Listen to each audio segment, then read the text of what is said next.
Hello everyone, video ini adalah video mengenai Lunar Sabbath.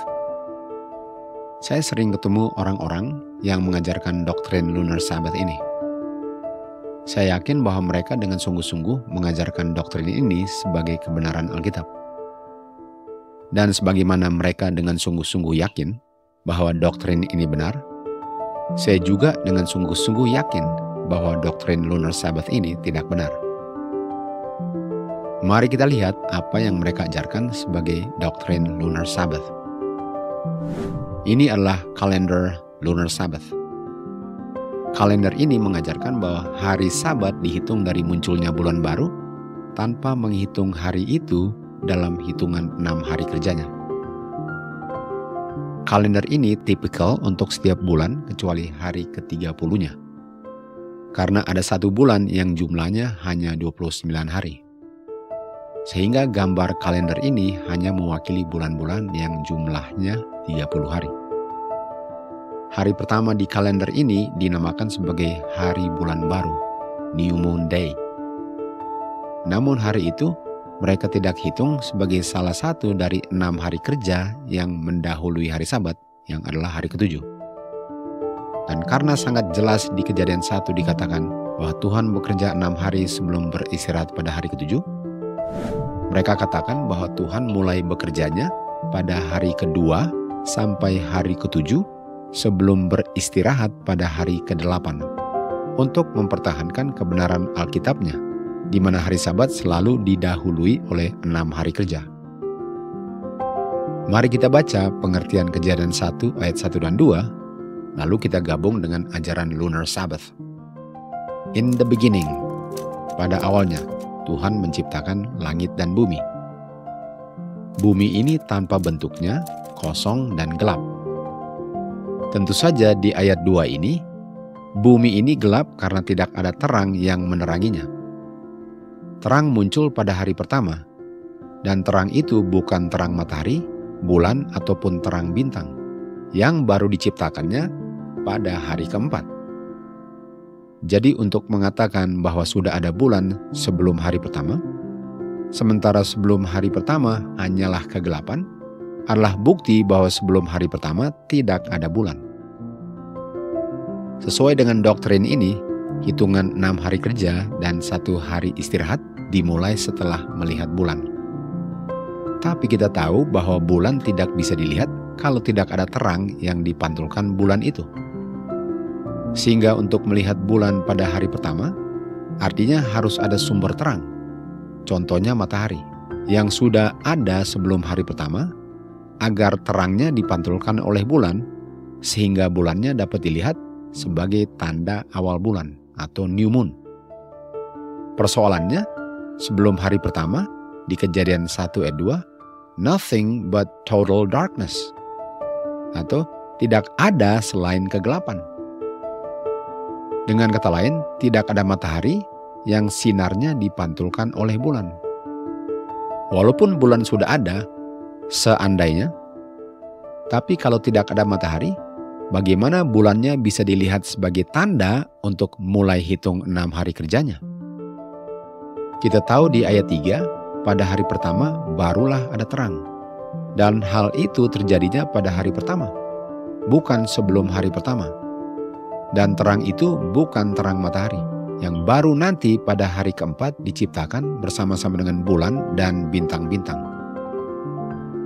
Jadi hanya dengan beberapa ayat pertama Alkitab saja, kita bisa melihat bahwa doktrin ini sangat bertentangan dengan apa yang diajarkan di dalam kitab suci. Namun, mari kita lanjut.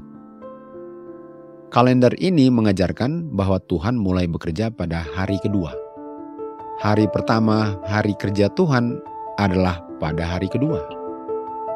Hari kedua hari kerja Tuhan adalah pada hari ketiga. Dan hari ketiga hari kerja Tuhan adalah pada hari keempat. Hari keempat hari kerja Tuhan adalah pada hari kelima. Dan hari kelima hari kerja Tuhan adalah pada hari keenam. Hari keenam hari kerja Tuhan adalah pada hari ketujuh. Dan pada hari ke-8, Tuhan beristirahat dari semua pekerjaannya yang dilakukan dari hari kedua sampai hari ketujuh. Wow, bukan main berbedanya dengan apa yang ditulis di Alkitab. Kebenaran firman Tuhan mengajarkan bahwa Tuhan mulai bekerja pada hari pertama, bukan pada hari kedua, dan beristirahat pada hari ketujuh, bukan pada hari ke-8. Untuk salah mengerti apa yang tertulis di Alkitab, beda dengan menambah apa yang tidak tertulis di Alkitab. Tuhan katakan di Kejadian 2, kalau kamu makan buah yang dilarang untuk dimakan, kamu pasti akan mati. Yang setan katakan kepada Hawa, kamu pasti tidak akan mati. Di sini kita bisa melihat bahwa setan menambahkan satu kata yang tadinya tidak ada. Lalu Hawa menyampaikan doktrin itu kepada suaminya. Dan sisa ceritanya belum berakhir sampai sekarang pun di tahun 2024. Dikatakan di Wahyu 22 ayat 18 dan 19, jikalau siapa saja menambah dari apa yang sudah diucapkan, Tuhan akan menambahkan kepadanya tulah-tulah yang tertulis di buku ini. Dan barang siapa mengurangi dari apa yang sudah diucapkan, Tuhan akan mencoret namanya dari buku kehidupan. Amsal 30 ayat 6 mengatakan, jangan kamu menambah-nambah perkataanku. Karena yang menambah-nambah adalah pembohong. Dan si iblislah pembohong itu. Dan iblis akan dilempar ke danau api dan belerang nanti. Dengan kata lain, untuk menambah apapun atau mengurangi, akibatnya adalah danau api dan danau belerang bersama-sama dengan setan dan malaikat-malaikatnya. Ini adalah suatu hal yang sangat serius. Untuk salah mengerti masih lebih baik daripada mengadakan sesuatu yang tidak ada untuk mencocokkan yang tidak cocok.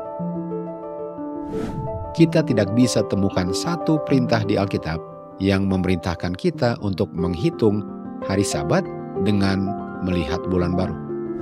Ataupun perintah untuk menghitung hari ke-30, seandainya satu bulan itu jumlahnya 30 hari. Dan hari bulan baru sebagai bagian dari 6 hari kerja yang mendahului hari Sabat hari ke-7. Contohnya, setelah tanggal 29 bulan itu, besoknya hari ke-30. Lalu besoknya lagi adalah hari bulan baru. Lalu besoknya baru dihitung sebagai hari pertama kerja dan seterusnya sampai hari Sabat hari ke-7.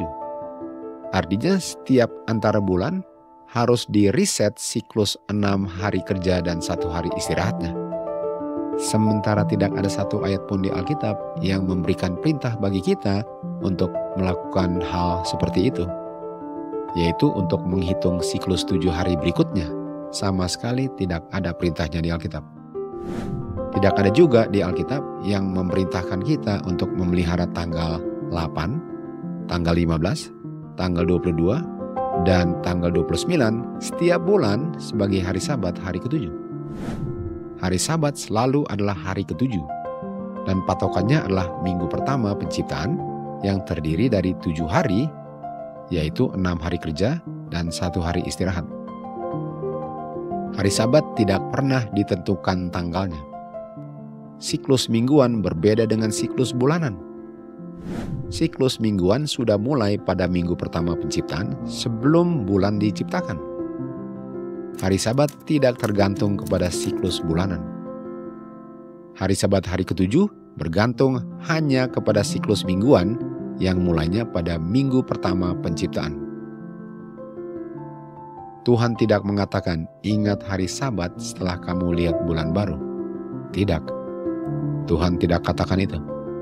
Yang Tuhan katakan, ingat hari Sabat, dan patokannya adalah minggu pertama penciptaan. Kita dapat itu di Keluaran 20 ayat 8-11. Yang terdiri dari 6 hari Tuhan bekerja dan 1 hari Tuhan beristirahat pada hari ke-7. Selidikilah dengan hati yang jujur dan keinginan untuk melakukan apa yang benar berdasarkan kebenaran firman Tuhan. Karena hal ini sangat menentukan keselamatan kita masing-masing. Di Keluaran 31 ayat 14 dikatakan, jika kamu tidak memelihara hari Sabat, yaitu hari ketujuh, maka kamu akan dibinasakan. Jikalau saya ada kesempatannya untuk mengetahui apa yang benar, namun saya lalai untuk mengetahuinya, maka kekeliruan saya akan hari Sabat akan mengakibatkan kebinasan bagi jiwa saya. Carilah sebelum saatnya di mana yang saya perlu tahu sudah tidak dapat diketahui lagi atau ditemukan. Masih banyak lagi video yang akan disampaikan mengenai topik ini melalui pelajaran-pelajaran selanjutnya dalam video-video yang akan disampaikan nanti. Sampai berjumpa kembali dalam pelajaran-pelajaran berikutnya. To God be the glory. Kita harus mengetahui secara individu syarat-syarat yang ditentukan untuk memperoleh kehidupan kekal. Kita harus mengetahui dan mengenal suara Tuhan, agar kita dapat hidup dari setiap firman yang keluar dari mulutnya. Kita tidak bisa membiarkan pertanyaan-pertanyaan ini diselesaikan oleh pikiran orang lain atau penilaian orang lain. Kita harus menyelidiki kitab suci secara cermat dengan hati yang terbuka terhadap penerimaan terang dan bukti-bukti kebenaran. Kita tidak dapat mempercayakan keselamatan jiwa kita kepada para pendeta, kepada tradisi-tradisi yang tidak berguna, kepada penguasa manusia, atau dengan menipu diri sendiri. Kita harus mengetahui sendiri apa yang difirmankan Tuhan. Fokus kita tidak boleh kepada pendapat orang lain atau masa lalu, tapi pada pembelajaran kita sendiri. Kita tidak bisa percaya pada suara orang banyak, tapi kita ingin tahu apa yang dikatakan Tuhan, apa kehendaknya yang Dia telah ungkapkan. Tuhan telah memberikan firman-Nya sendiri kepada kita, dan kita harus mencari kebenaran seperti mencari harta terpendam. Kita harus membuang semua skeptisisme, semua sikap mengagung-agungkan ide-ide kita sendiri. Kita harus merendahkan hati kita dengan pertobatan dan penyesalan jiwa, berdoa memohon pencerahan sejati. Kita harus tekun dan bijaksana. Kita harus terus-menerus menjadi pembelajar dalam sekolah Kristus. Maka kita akan menjadi lemah lembut dan rendah hati seperti juru selamat kita. Tuhan menuntut setiap orang Kristen untuk memiliki pengetahuan yang cerdas tentang kitab suci. Dia harus menggali kebenaran seperti dia menggali harta karun. Dia harus menyelidiki kitab suci, membandingkan kitab suci dengan kitab suci.